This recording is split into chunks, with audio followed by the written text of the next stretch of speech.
Cette interview vous est proposée par notre partenaire Petit Déj Hôtel à Clermont-Sud et Aubière.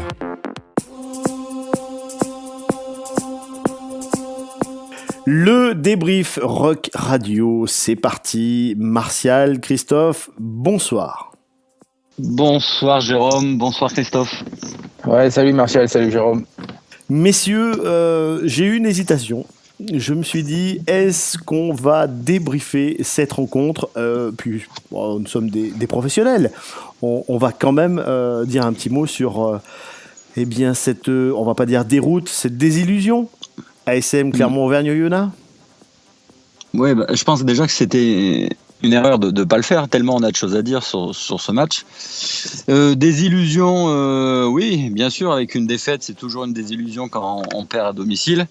Une surprise, un peu moins. Quand on voit ce changement qu'il y a eu, ces 15 titulaires qui sont devenus remplaçants et remplaçants qui sont devenus titulaires. Une grosse déception quant à l'envie, surtout, de certains joueurs qui faisaient peut-être pour certains leur dernier match. C'est bien dommage. Ouais, je rejoins l'analyse de Martial. Ouais, c'est vrai que on a fait tourner, on s'y attendait de la part du staff de l'ASM. En revanche, déçu par certains joueurs qui avaient pourtant parlé dans la presse durant toute la semaine en disant que ils allaient afficher une grosse envie parce que peut-être leur dernière minute est sur la pelouse du stade Marcel Michelin. J'ai pas retrouvé cette envie de la part des joueurs, enfin de certains joueurs en tout cas. Et du coup, le résultat me semble assez logique. Oyonnax a rien lâché et nous on a déjoué, donc voilà. Messieurs, moi j'ai envie de prendre quand même la défense du coach. Il y a eu souvent des critiques après de Van Cotter qui ne faisait peut-être pas assez tourner, qui ne faisait pas confiance à ceux qui ne jouaient pas, et on ne peut pas enlever ça à Franck Azema. Non, on ne peut pas lui enlever, mais on ne peut pas dire non plus que son pari a été réussi, vu le résultat du match de samedi. Après, que faire à une semaine d'une échéance comme la nôtre c'est pas simple. Je pense qu'il fallait faire un gros turnover. Alors, est-ce qu'il fallait vraiment changer 15 joueurs ? C'est tellement plus facile de le dire une fois que le match est terminé et passé. En tout cas, on a une équipe 2, si on l'appelle comme ça, du niveau d'Oyonnax à l'extérieur. C'est quand même pas brillant. Ça se joue à rien.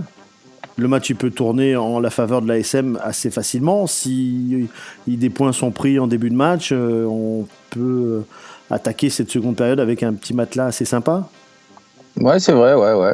C'est vrai, et c'est justement là qu'on pourrait aussi discuter de certains choix de l'équipe dans des moments clés du match. Je repense à cette première pénalité où on va en touche, on prend pas 3 points.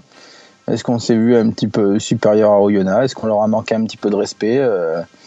Au final, ils viennent nous battre chez nous. Ouais, c'est dommage parce que malgré tout, cette équipe, il y avait des joueurs qui auraient pu se montrer un peu plus à leur aise et au final, on n'a pas la sensation que tout le monde a œuvré dans le même sens. On parle de la Yellow Army, ils ont une Red Army assez sympathique également, ils étaient nombreux, ils ont fait du bruit, les supporters d'Oyonnax. Oui, je crois au moins peut-être 4 ou 500, je sais pas, il y en avait un peu partout dans tout le stade. Et en plus, fort agréable pour avoir parlé avec eux à l'extérieur avant et après. C'est un public qui est assez sympa et qu'on a plaisir à voir. Je me souviens déjà que l'année dernière, ils étaient venus en nombre. C'est un déplacement pour eux qui n'est pas non plus très très loin. Et ce sont des gens fort agréables. Ouais, c'est vrai, ouais. Je dirais que c'est des rouges et noirs qu'on aimerait croiser un peu plus souvent dans la saison. Je parle pour les avertis. Messieurs, vous qui êtes en tribune, quelles étaient les réactions des supporters, les petites réflexions ? Alors on ne va pas rentrer non plus dans les brefs de comptoir, mais est-ce qu'il y avait des choses intéressantes dans leur analyse ? Bon, je ne sais pas si le public, au moment du match, avait la lucidité de faire une analyse honnête vis-à-vis de l'équipe.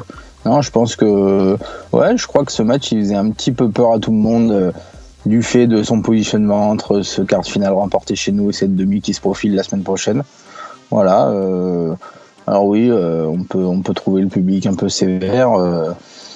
Je crois que c'est effectivement tout le club qui n'a pas été bon samedi. Le public s'est vite éteint dans les tribunes et notre équipe n'a pas fait un grand match. Donc voilà, là, je crois que le résultat est somme toute assez logique à la fin pour Oyonnax.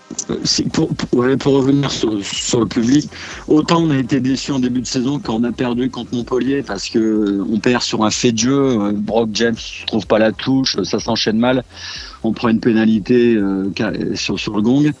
Autant là, j'ai pas trouvé une énorme déception dans les travées. Les gens étaient résignés. Alors la déception aussi en fait, mais vraiment résignés. Comme on s'en doutait, on le voyait mal parti. Et puis avec dans la tête le match de samedi prochain, je pense que ça fait oublier facilement ce genre de résultats. Bon, on a fêté nos anciens joueurs, les 90 ans. Petit moment. La fête a été gâchée quand même. La fête a été gâchée. Malheureusement, la moitié du stade Marcel Michelin s'est vidé. Bon, ça, on peut pas en vouloir aux spectateurs qui étaient déçus. Bon, alors, on va dire qu'on avait à peu près 8 à 10 000 personnes encore au stade pour fêter nos anciens.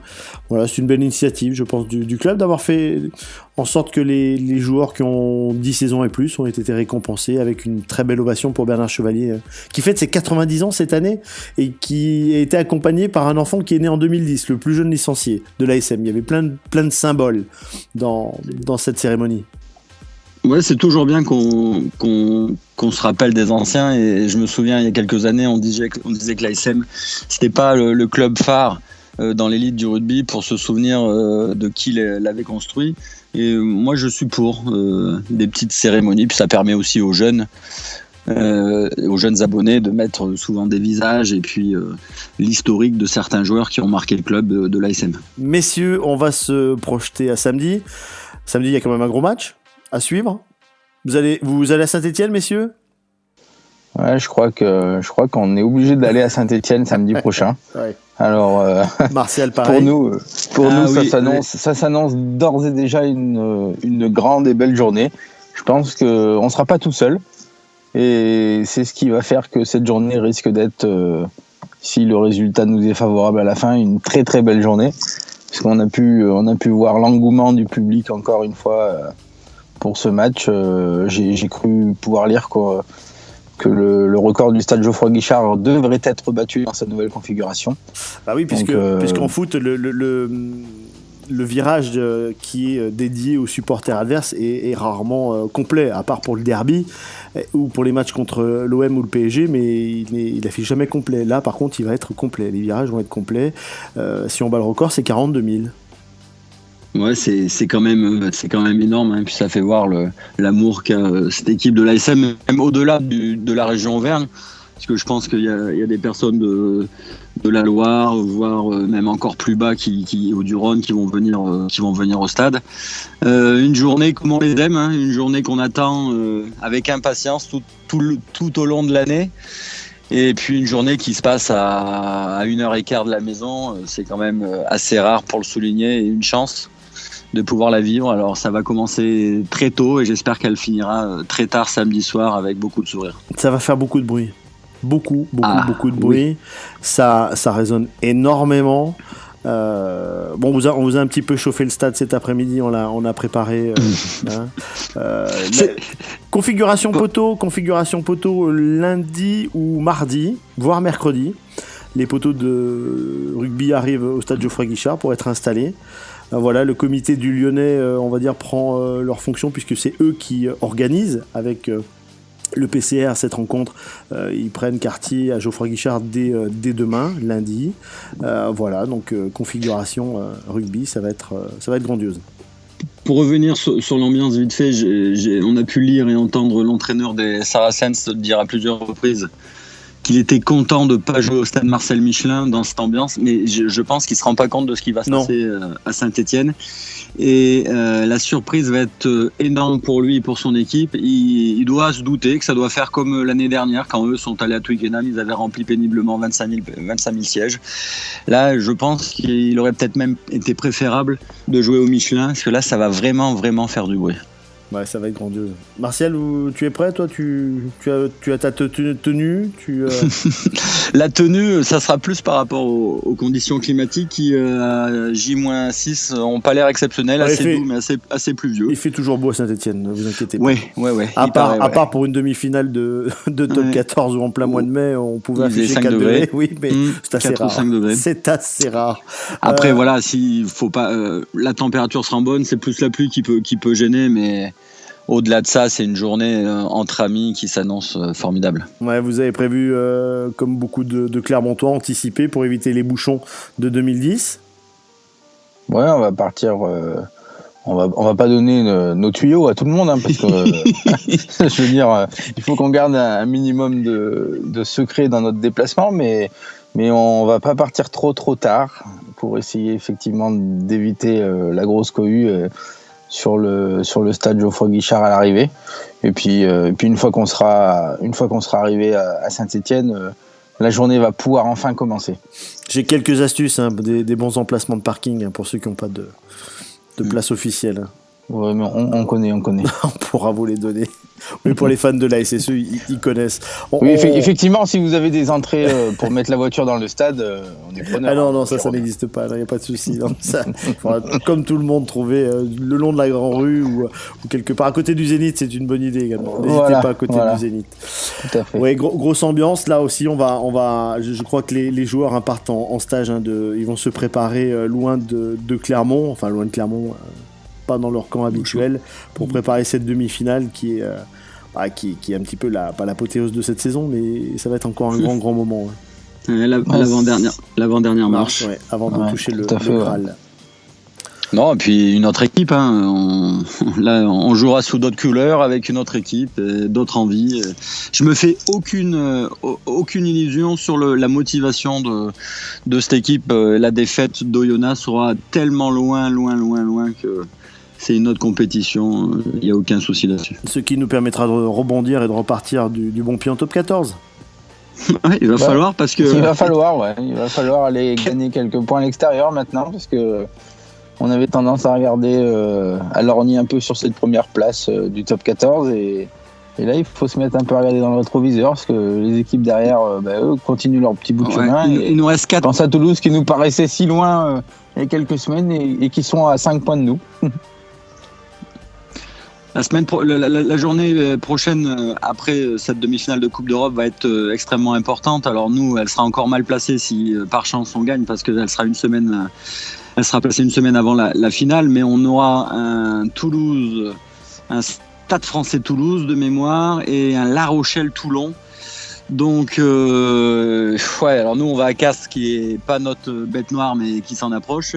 Mais là, il serait bon de faire quand même quelque chose pour être un peu plus tranquille pour cette fin de championnat. Ouais, et le Racing qui ira à Charles-Maton aussi sur le terrain d'Oyonnax. Donc effectivement, si toutefois on avait la bonne idée d'aller chercher un résultat à l'extérieur, il pourrait nous relancer, effacer cette défaite à domicile. Ouais. Bon, super. Messieurs, merci. Merci Jérôme, merci Martial. J'ai envie de vous dire à dimanche prochain avec un grand sourire. On l'aura le sourire, Jérôme, on l'aura, t'inquiète. J'espère. On l'espère tous. J'en ai les frissons. Hein. J'imagine ce qui va se passer samedi en avant-match et pendant le match. J'en ai déjà les frissons, ça va être extraordinaire. En espérant te retrouver là-bas. Bon. Messieurs, merci beaucoup pour ce débrief. Bien, on va souhaiter une bonne semaine à tous nos éditeurs et auditrices de Rock Radio, et on se retrouve, on l'espère, avec un sourire et un billet en poche pour Twickenham. Messieurs, bonsoir. Bonsoir à tous.